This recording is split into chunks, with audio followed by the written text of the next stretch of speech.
এটা 500 টাকা দিয়ে আমরা কিভাবে চাল নিব, কিভাবে মাছ নিব, কিভাবে বাচ্চাদেরকে লেখাপড়া শিখাবো? পারি না একটা বাচ্চাদেরকে ভালো কাপড় পিন্ধাতে, পারি না বাচ্চাদেরকে একটু করে মাংস দিতে।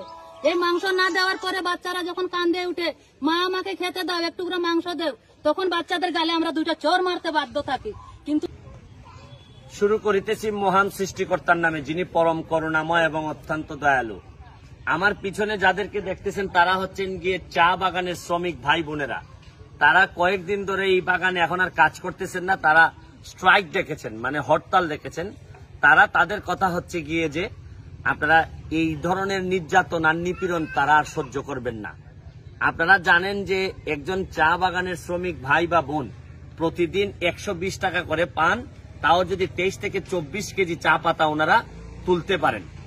এখন ওনাদের বক্তব্য হচ্ছে জীবনের বিভিন্ন সময় ওনারা আন্দোলন সংগ্রাম করেছেন, যে বাংলাদেশ দেখা যায় বিভিন্ন সময়ে বিভিন্নভাবে সরকারি বেসরকারি বিভিন্ন পর্যায়ে বেতন বাড়তে বাড়তে 10, 20, 30 হাজার 40 হাজার টাকা পর্যন্ত মানুষের হয়েছে, কিন্তু ভাগ্য বদলায় না একমাত্র চা বাগানের শ্রমিক ভাই বোনদের। আমরা আগে বলতাম যে 2টি পাতা 1টি কুড়ির দেশ, সিলেটকে বলা হতো চা বাগানের কারণে। আর এখন হয়েছে কি জানেন, 2টি পাতা 1টি কুড়ি, শুনতে কি পাওয়া হাজারি। এইসব মানুষের দাম বাড়ার পরে যখন যে পরিমাণ দাম বাড়ছে ডিজেল, পেট্রোল এবং বিভিন্ন জিনিসের দাম বাড়ার আগে থেকেই এদের কথা ছিল যে আমাদেরকে কিছুটা মজুরি বাড়ান আপনারা।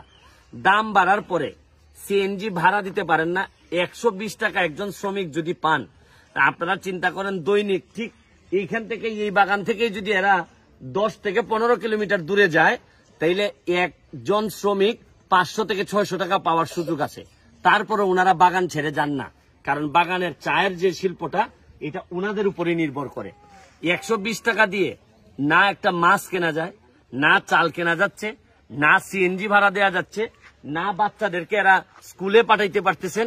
মানে কোন ধরনের, আপনি একটু বিবেক দিয়ে চিন্তা করেন তো যে 120 টাকা দিয়ে কোনোভাবে একটা পরিবার চলতে পারে কিনা। কিন্তু এই চা বাগানের শ্রমিক ভাই বোনরা বছরের পর বছর ধরে এই টাকা দিয়েই চলছেন, কিন্তু এখন এদের দেয়ালে পিঠ থেকে গেছে। এখন আর সামনে আগায় যাওয়া ছাড়া বেঁচে থাকার আর কোনো পথ নাই। কারণ এদেরকে মেনটেন করানো হচ্ছে গিয়ে মালিকরা, বাগানের মালিকরা। দেখা যাচ্ছে যে কোটি কোটি টাকা লাভও নেন, লস হইল নেন, কিন্তু কোন মালিক শুনছেন যে লসের কারণে পথে বসে গেছে? এটা শুনবেন না। কিছু কিছু মালিক আছেন, বোধ গার্মেন্ট সেক্টর বলেন, চা সেক্টর বলেন, চা বাগানের মালিকরা বলেন, আমি সবার কথা বলছি না, তারা মনে করেন এদের ঘামের উপর দেয়া তারা বড় বড় বাড়ি ঘর বানাবেন, কিন্তু তারপরও এদের ঘামের দামটা মানে পূর্ণাঙ্গ দিবেন না। আপনারা তাদের মুখেই শুনতে পাবেন যে তাদের কষ্ট। আমি তো আসলে কষ্টটা আপনার সামনে আনতে চাই, এইটা আপনারা একটু তাদের মুখে, একজনের মুখে শুনেন। দিদি আপনি বলেন আপনাদের কিরকম কষ্ট হয়, দিদি একটু বলেন আপনি একটু। আচ্ছা বলেন দিদি, বলেন। হ্যাঁ, আমাদের বাগানের মানুষ আমরা অনেক গরিব মানুষ, আমরা পাতা তুলি 23 কেজি না পূরণ হলে আমাদের বাবু সাহেব আমরাকে 120 টাকা দেন না। আমরা 1 কেজি পাতা যদি কম দিই, আমাদের 1 কেজি পাতার অনুযায়ী আমরাকে কম দেয়।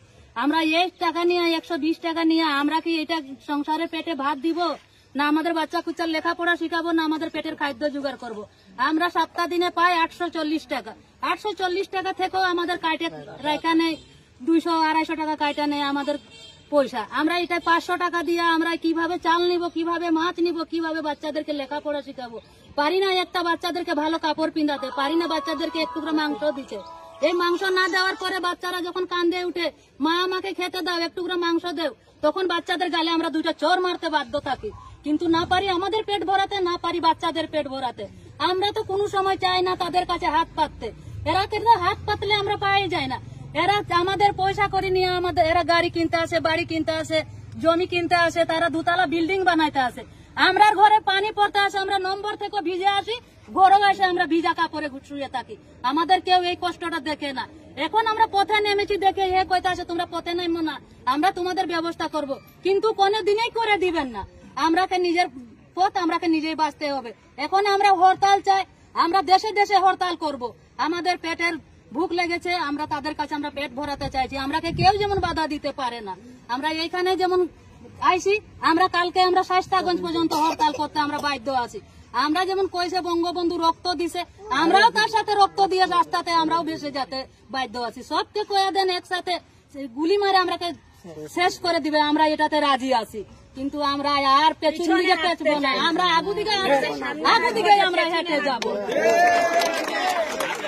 শুনতে পারছেন, আমি একটা কথা ইনফরমেশন দিতে চাই যে মালিক পক্ষের কে বাধ্য না করলে কোনোভাবেই এদেরকে টাকা বাড়াবে না।